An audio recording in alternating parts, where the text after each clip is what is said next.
Myself, Heli Mehta, working as an assistant professor in computer engineering department at Mahatma Gandhi Institute of Technical Education and Research Center, Navsari. Our subject is database management system. Our unit is 9, that is SQL concept. So, first of all, introduction to SQL. So, what is SQL?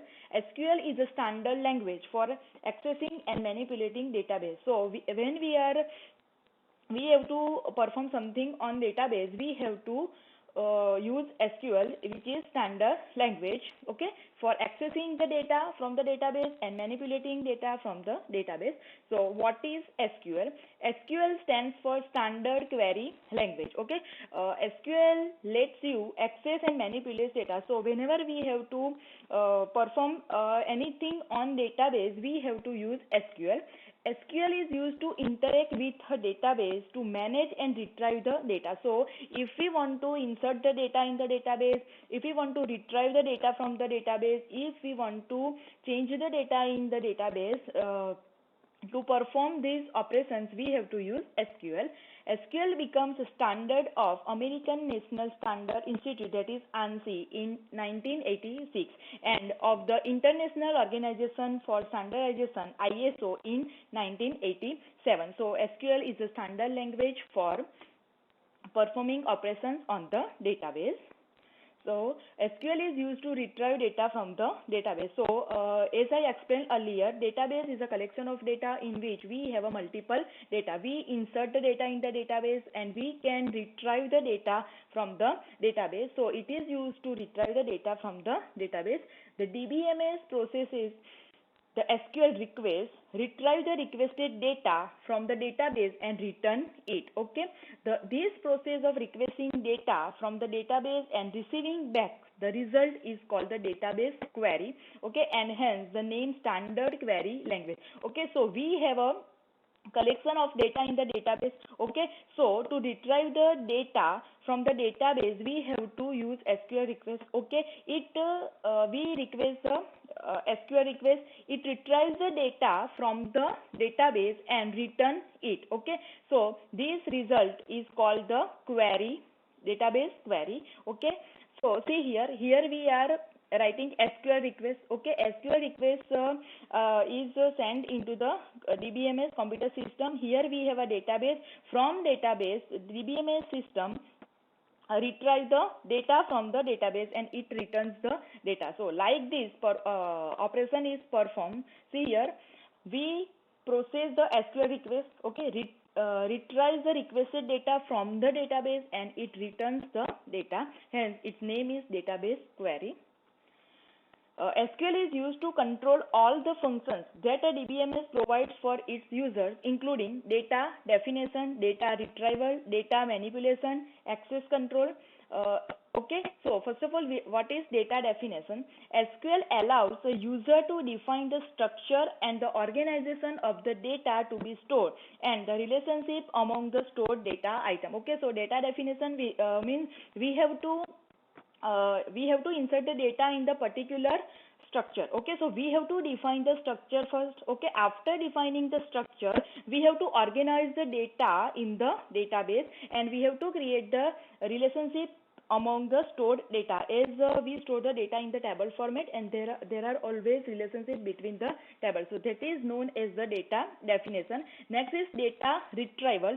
SQL allows a user or an application program to retrieve the stored data from the database. Okay, retrieve means to take the data from the database. Okay, we are inserting data in the database. After that we can retrieve the data from the database. Okay, so SQL allows user to retrieve the data from the database. Then data manipulation. SQL lets a user or an application program update the database by allowed to add the new data, delete the existing data and to modify the existing data. Okay, so we store our data in the database. Okay, suppose I have a database of students. Okay, in this I have a data of 100 students. Now I want to add a new students entry. Okay, so this is the operation, add a new data. Okay, suppose someone is left, then delete the existing data. Okay, and if some students contact number is changed, then I change the contact number. Okay, so this is known as the modify the existing data. These all operations is known as data manipulation. So when we are changing something in the database, it is known as data manipulation. In changes, we can add the new data, we can delete the existing data, or we can modify the existing data. This is known as data manipulation. Next is access control. SQL can be used to restrict the user's ability to retrieve, add, and modify the data, thus protecting the stored data against unauthorized access. As I explained in earlier lecture, database security is must required. Okay, so we restrict users to retrieve the data, to add the data, and to modify the data. Some users can only retrieve the data, and some users, like database users, database administrator, and some authorized person, can add, modify, and retrieve the data. This is only to protect the database. That is known as access control. Okay, so these are the functions of SQL. Next, although SQL is an ANSI ISO standard, there are different versions of the SQL language. Okay. However, to be compliant with an ANSI standard, they all support at least the major commands like select. Okay, suppose we want to retrieve some data, then we have to select from the database which data we want to retrieve. Update, if we want to change something, then we have to use update command. If we want to delete something, then we have to use delete command. If we want to add some new data, then insert operation is performed. And where means it is used in the query. I will explain in later this where command. Okay, so this is the SQL command: select, update, delete, and insert. Okay. Now, what can SQL do? Okay, so SQL can execute query against the database. Okay, so whenever we have to perform some operations on database, we have to write the queries. Okay, and query is execute and gives us answer. SQL can retrieve data from the database. Okay, database, we already store the data in the database, and when we need this data, we have to retrieve the data from the database. SQL can insert the record in the database, so insert operation is performed. SQL can update the records in the database. If some data are changes, then we have to update the records. SQL can delete records from the database. Okay, delete operation is performed. SQL can create new database. Okay, SQL can create new tables in the database. We can add also new tables in the database. SQL can create stored procedure in the database. SQL can create view in the database. And SQL can set permission on table, procedure, and view. Set permission means it is for authorized person. Okay, so some person can retrieve the data only, some person can retrieve the data, add the data, modify the data. So according to that, SQL can set the permission on the table, procedure, and view. So SQL can perform these all operations. Now next is database table. Okay, SQL table is a collection of data which is organized in the term of row and column. Okay, in the DBMS, the table is known as relation and row is a tuple. Okay, the table is a simple form of data storage. Okay, so we are inserting the data in the database, and that data are stored in the form of row and column. So table is a simple form of data storage. Okay, so to store the data in the database, we are using the table. A table is also considered as a convenient representation of the relation. See here, we have a table of employee name, employee. Now in which we have a column employee ID, employee name, city, and phone number. Okay, these are the columns. Okay, now this is the data. First row is this, second row, third row, fourth row, and 5. Okay, so collection of row and column. This is all our column. Employee ID, employee name, city, and phone number are the column.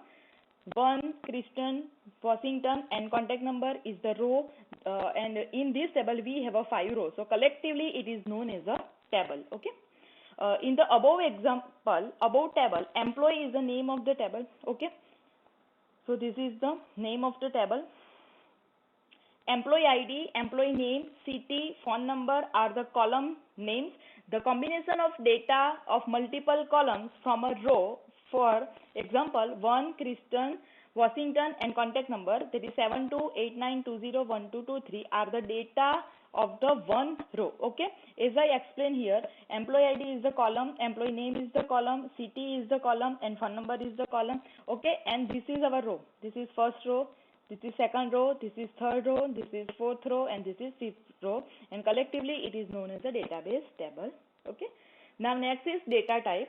The data type are used to specify the type of the data. Okay, which type of data we are stored in the table. Okay, a data type specifies a particular type of data such as integer, floating point, boolean, etc. So data must have their types when we are storing the data in the table. A data type also specifies the possible value for the type. Okay, the operations that can be performed on the type and the way the value of the type are stored. Okay, so data type are required for the data when we are storing the data in the table. Okay, so Oracle data types. Each value which is manipulated by the Oracle database has a data type. Okay, so every value has a data type. The data type of a value associate a fixed set of properties with the value. Okay. Using these properties, Oracle treats value of one data type differently from the value of the another data type. In C language, we have a data type integer, float, character, and every data type have their characteristic. Okay, according to their characteristic, we have to write this.